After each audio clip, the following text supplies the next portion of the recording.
প্রতি বছরের মতন এই বছরে বসন্ত উৎসবে গেলাম, তো দেখি চলো কি কি হয়। হ্যালো বন্ধুরা, তোমরা সবাই কেমন আছো? আমি আবারও একটা নতুন ব্লগ নিয়ে চলে এসেছি। তো আজকে যেহেতু বসন্ত উৎসব মানে দোল পূর্ণিমা, তো তাই বেরিয়ে পড়েছি। বেরিয়ে পড়ার সময় কোনো ক্লিপ নেওয়ার কথা আমার একদম মনে ছিল না, কারণ তাড়াহুড়োতে বেরিয়েছি। যখনই তাড়াহুড়ো থাকে তখনই সমস্যা হয়, কারণ টোটো নেই, হেঁটে হেঁটে যেতে হচ্ছে। তো যাই হোক, হেঁটে হেঁটে আমরা বাজারে এসেছি। তো এসেই প্রথমে রাগ মাখা হয়ে গিয়েছে। আর এখানে এই এই স্পটটা মেন স্পট, যেখানে সব ধরনের সব নাচগুলো মানে লাস্ট ডান্সগুলো এখানেই হবে। আর এসেই দেখো কার সঙ্গে দেখা হয়ে গিয়েছে, উনি কেমন ছুটে ছুটে আসছেন দেখো।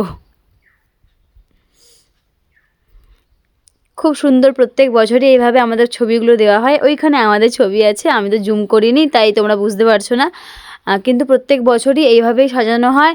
আর প্রত্যেকটা ছবি মানে প্রত্যেকের ছবি দেওয়া হয় এখানে। তাই প্রতি বছরের মতন ডেকোরেশনটাও দেখো সত্যিই খুব সুন্দর হয়। প্রত্যেক বছরই বসন্ত উৎসব লেখাটা এইভাবেই কুলোতে করে এঁকে লেখা হয়। তো এবার আমরা কিছু ফটো সেশনের জন্য রেডি হয়েছি। যাই হোক, সবাই চলে এসেছে। এবার আমরা একটা উদ্বোধনী গান গাইবো বসন্ত উৎসবের জন্য, ওরে গৃহবাসী। তারপরেই আমাদের র্যালি শুরু হবে, আমরা রোড শোতে বেরোবো।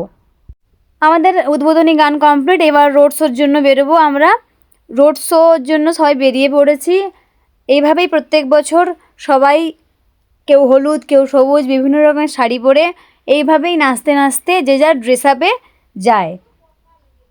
আর এতই রোদ উঠেছিল না, সত্যি বলতে, ছাতা প্রত্যেকের হাতে করে ছাতা নিয়ে ঘুরছি সবাই, কারণ রোড শোতে মানে যেতে হবে যখন, রোদটাও তো লাগবে, সেটাও তো দেখতে হবে। সব দিকে দেখতে গেলে ছাতা নিয়ে গেলে তো আর ভালো লাগবে না না, তাই ছাতা নিয়ে যারা যারা যাচ্ছিল তাদেরকে একটু পেছনে করে দিয়েছে। আর এই দেখো কাকিমাদের, শুধু দেখো কত সুন্দর লাগছে, বসন্ত উৎসব কুলোয় করে লিখে এভাবেই কাকিমা জেঠিমারা আসে প্রত্যেক বছর। জায়গাটায় দাঁড়িয়ে আমরা মানে একটা নাচ হচ্ছে। এবার তিনটে যে কোনো একটা স্পটে গিয়ে তিনটে করে নাচ হবে, তারপরেই আবার অন্য স্পটে যাবে। এখানে 3 নম্বর নাচটা ছিল আমার বোনের, মানে মেজো বোনের। তো যাই হোক, আমাদের ওখানে নাচ কমপ্লিট। এবার আমরা ঘুরে পড়েছি বাজারের দিকে। এবার বাজারের দিকে যাব, ওখানে গিয়ে একটা স্পটে 3টে নাচ হবে, তারপরে আবার ঘুরে আসবো মাঠের দিকে।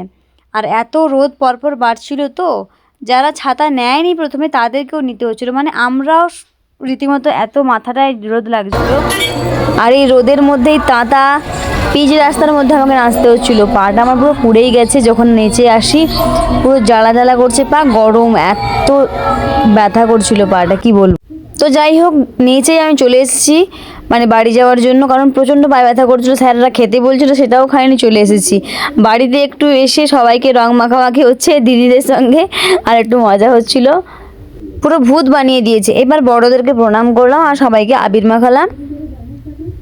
এটা মেজো দাদু ছিল, আর এটা মেজো ঠাম্মা। মেজো ঠাম্মা রান্না করছিল, রান্না করতে করতেই আমি আবির মাখিয়ে প্রণাম করে চলে এসেছি। এইবার আর ঠাম্মাগুলোর কাছে যাব, ঠাম্মা দাদুর কাছে যাব। এটা আমার ঠাম্মার বোন, মানে আরও একটা ঠাম্মা আছে, ঠাম্মাকে প্রণাম করে আবির মাখিয়ে দিলাম। এরপর আমার ঠাকুমা রান্না করছিল, মা যেহেতু দোকানে ছিল তাই ঠাকুমাকে রান্না করতে হচ্ছিল, তাই ঠাকুমাকেও আবির দিয়ে প্রণাম করে একটু গালে আবির লাগিয়ে চলে এসেছি ছোটো ঠাকুমার কাছে। আর এই পুচকিটার কাছে, এই পুচকিটা আমাকে বলছিল রং মাখাও রং মাখাও, সে নিজেই রং মেখে নিচ্ছে আমাকে মাখাতে গিয়ে। এটা ছিল ওর বাবা, মানে পেশাবাবু হয়, পিসিমার বর। আর এই যে আমার কাকুর মেয়ে, একে তো তোমরা অনেক ভ্লগেই দেখেছো।